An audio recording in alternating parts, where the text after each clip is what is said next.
Hello, hello, hello, Earth signs. Taurus, Virgo, Capricorn. Ako si Mystico Moreno, or in short, Mismo. Welcome to my channel, and now let's manifest love and light. Yung Tagalog love reading yun na mismo. Okay, so new love reading ang gagawin natin ngayon. And before natin simulan, sa tarot decks, bunutal dito sa aking cards, ng overall energy ng new love reading na ito. Okay? Ooh, the Hanged Man. So, pause and surrender. When you do, your soul sees truth from a higher perspective. Ooh. Ayan. Pag dumating itong new love na to, you have to pause and surrender. Huwag mo nang pigilan kapag dumating ang new love na ito. Yeah, so that's the overall energy. And you might be dealing with Pisces here. It doesn't have to, yun lang yung strong energy na nasasagap sa reading na to. So, pwedeng ibang signs pa rin. Okay, but check their moon, Venus, and rising placements kapag nakilala nyo itong person na to. Dahil baka Pisces sila doon. Alright. So, let's find out. Given this, sino? Siyempre, curious tayo, sino ba itong new love na paparating sa buhay mo? Alright? And ano bang traits niya? Anong characteristics meron siya? Anong ganap sa kanya? On the day na makikilala mo to? Kilala mo na kaya to? Or hindi pa? So, let's see.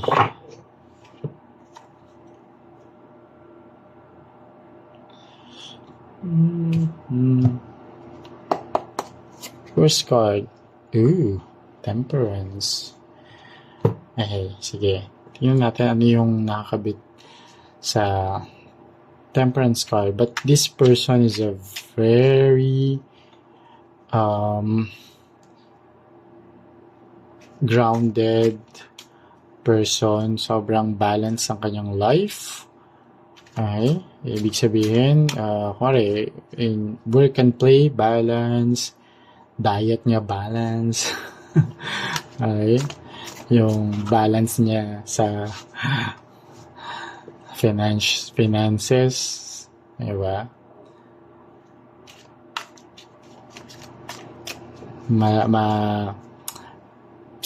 Stable tong person na to, I can see here. And it, alam mo, siya yung person na hindi madaling magalit. Alright? So, that's, pero huwag mo namang abusuin, no? Kung ito yung tao na hindi mo magalit, diba? Good, but of course, everything, again, with the Temperance card, it's a card of moderation. Okay, so, ooh, Seven of Pentacles. Okay, yeah, so this person is someone na you can grow with.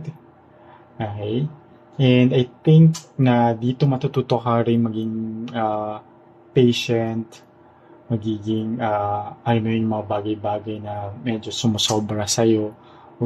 Parang this person, hindi siya literal na tuturuan ka niya, pero matututo ka sa kanya to be more, grounded. Mas yung mga in moderation lahat ng bagay, walang labis, walang kulang. Okay, and ayun, at peace. You'll be at peace with this person. Okay, and medyo slow kasi siguro medyo ang nakikita ko dito medyo opposites kayo ng personality.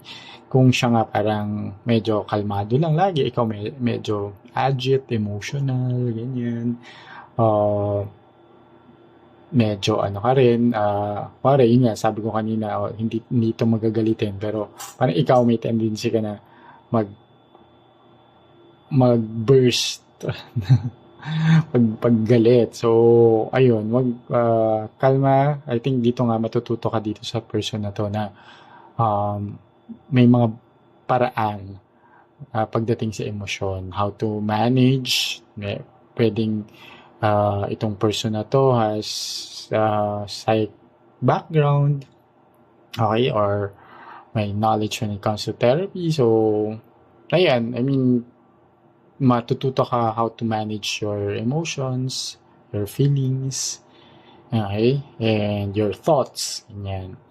And with the Seven of Pentacles nga, there will be a lot of reflection on your end. And yeah, mag-grow ka. Slowly but surely. But with this person, it's a good start na for you, earth signs. Ba't ko ba nasabi yung air sign? Earth signs. Okay, Taurus, Virgo, Capricorn. Na, yeah, itong person na darating sa buhay ninyo ay, yeah, will teach you something and you'll learn from it in a good way. Okay? Now, tingnan natin, ano ba ang paano nyo makikilala itong person, kailan, okay? Sa anong sitwasyon kaya kayo magkakakilala?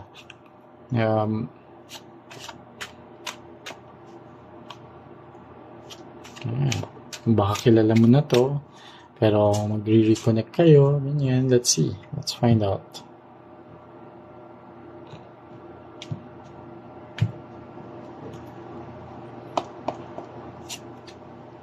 Six of Wands. Okay.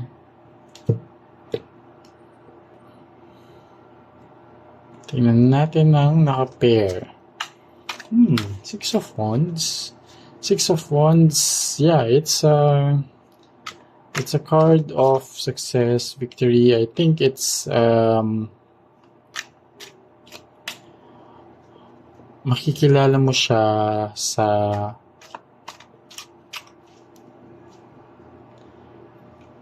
isang situation related to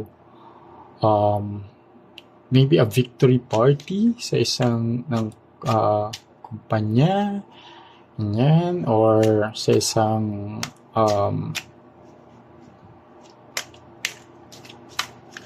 parang awards night. Yun yung nagda-download sa akin ngayon. Pero tingnan natin yung nakakabit pa na energy sa Six of Wands na ito. Oh, Justice. Okay, so yeah, with the Six of Wands showing up here, it's I think kilala mo na tong person na to kasi Six of Wands is also a card of teamwork. Okay, and then yun nga, recognition, victory, success. So I think na made-develop kayo sa isa't isa because of a project. Okay, so pwedeng sa work na ito, pwedeng sa school, related sa isang schoolwork or school project. Okay, and then you will see each other's effort. Tapos, yun, dahil along the way, before reaching this success, di ba, pwedeng actually after the success, parang nakita yung effort niya, you both celebrated because of it. And that's how it will start or ignite the flame. And ang biglang nag-download sa akin ngayon is, for example, either you or this person yung nagka-receive ng award, but you or this person was part of the success. And ayun, tas parang nagkaroon ng congratulations, nagkaroon ng celebration or party or ayan, or parang kung kayong dalawa lang talaga yung nag-work for it, o parang, tara, libre kita ng dinner, ganyan. Tapos doon na magsisimula. Or, tara, celebrate tayo by watching a movie, ganyan. Pero nakikita ko dito, parang, while the project is ongoing, parang nagkaka-develop na, either nade-develop na siya sa'yo, or ikaw yung nade-develop, or both. So, yun. So, this person, kilala mo na siya. And, here it's kaya nga, dahil nag-work kayo together with the Six of Wands here, nakita nyo na in harmony kayo. Parang walang issues, walang conflict. Kaya na feeling nyo na, oh, it would be nice to level this up, this connection, this relationship. And parang yun yung mangyayari between the two of you. Ayan. So, when will this happen? Itong ano na to. So, either like with the Six of Wands here, okay, it's possible na 6th of the month, 6 o'clock, okay, or 6th anniversary ng isang, ito, yung awards night na to, okay, pwede rin 11 with the Justice card here, so 11th of the month, or pwedeng November, or like this 6, it can be June nag-start ang contact. Okay?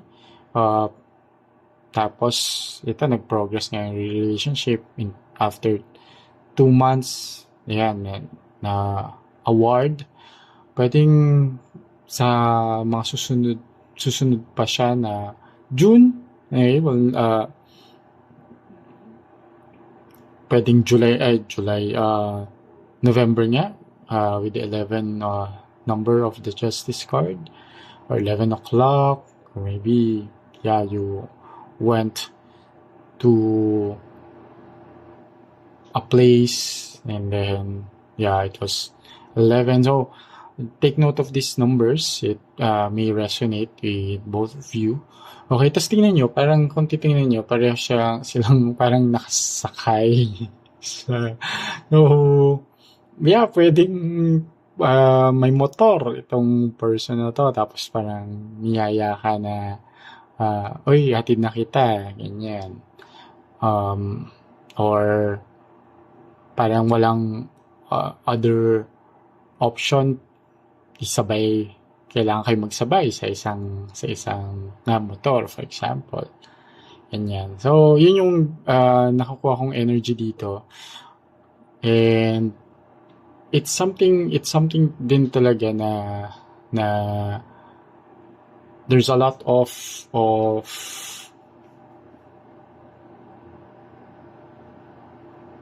how would I say here? There's a lot of fairness in a way na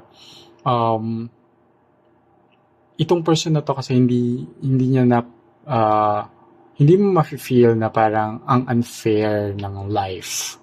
Okay? The moment na makilala mo to. So, ma-feel mo naman na ito na yung tao na to. Pag na-feel mo na parang, ay, ang full of harmony yung connection namin. Tapos, feeling ko hindi ako nalalamangan or what. Yung walang triggers kang nafe-feel.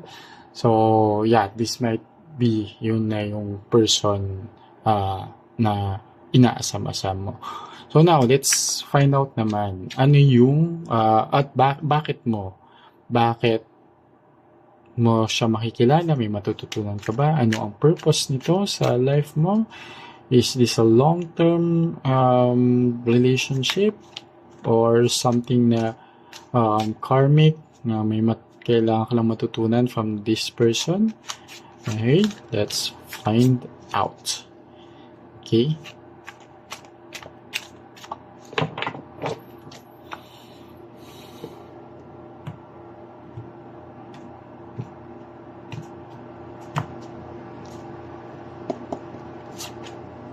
Ooh, the world. Okay.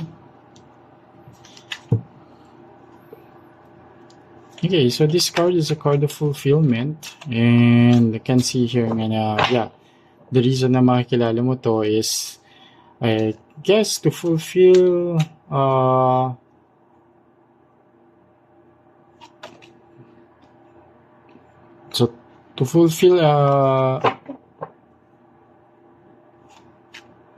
something in your life na I think na matagal mo nang inaasam-asam. So, pwedeng yun nga, long-term relationship or yung sense of fulfillment mo is makakilala nga ng tao na kakaiba sa'yo. Kasi nga, sabi ko kanina, parang pwedeng exact opposites kayo. Pero, it will give you a sense of fulfillment kasi nga, mababago ka ng tao nito in a good way. Okay? So, tingnan natin yung nakakabit pa na card dito.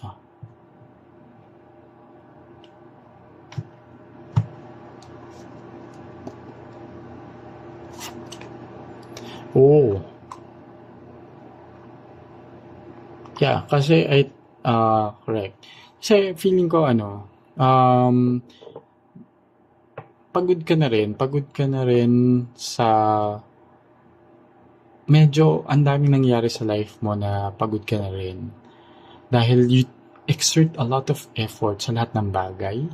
Pwedeng sa work, tapos emotionally kapag may nagpa-stress sa'yo, masyado mo siyang in-overthink, masyado kang nagiging emotional. Yun nga, kaya sabi ko kanina, pwedeng kapag galit ka, sobra-sobra.